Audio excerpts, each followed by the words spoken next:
Actually জেতার জন্য মাঠে নামি, বাট আনফর্চুনেটলি আজকে জয়ের পরে আমরা চিন্তা করতেছি আমাদের প্রত্যেকটা ম্যাচই গুরুত্বপূর্ণ। মানে ভালো বল করে যাওয়া, এটাই আমার কাজ। বাকিটা আমি আসলে জিততে অবশ্যই ভালো লাগে, খারাপ লাগার কিছু নাই। আর অবশ্যই হারাটা অত ভালো না, বাট আমরা চেষ্টা করছি যে সব প্লেয়ার যাতে ডাউন না হয়ে যায় এবং প্রত্যেক দিন প্র্যাকটিসে তাদের বেস্টটা দিয়ে এবং প্রত্যেকটা ম্যাচের জন্য রেডি থাকে সবাই, যাতে আমরা মানে অ্যাকচুয়ালি জেতার জন্য মাঠে নামি। বাট আনফর্চুনেটলি মানে 6টা ম্যাচ চলে গেছে, বাট কামব্যাক করতে পারছি এই ম্যাচ। না আসলে হারার পরে আমরা সবাই নিজেদের মধ্যে কথা বলি, হোটেলে সবাই একসাথে বসি, আলাপ করি যে আসলে আমাদের কোথায় ভুল হয়েছিল বা কী করলে ভালো হতো। তো আবার সেম প্ল্যানে পজিটিভ ওয়েতে আবার মাঠে নামি, আবার চেষ্টা করি যে ম্যাচ জেতার জন্য মানে মাঠে খেলি। বাট রেজাল্ট একটা হয়ে যায় আর কি।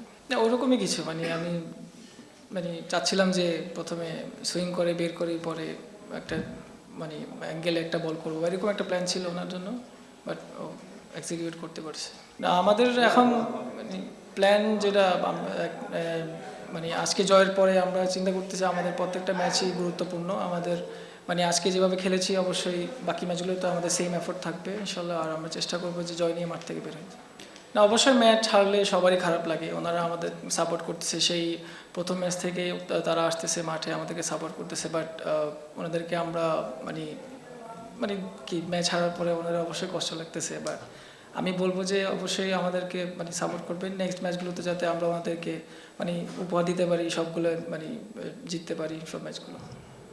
না যেভাবে আছে আলহামদুলিল্লাহ, আমি চেষ্টা করতেছি আমার শেপে থাকার, মানে ভালো বল করে যাওয়ার, এটাই আমার কাজ। বাকিটা আমি আসলে কি হবে না হবে সেটা নিয়ে চিন্তা করছি না আপাতত।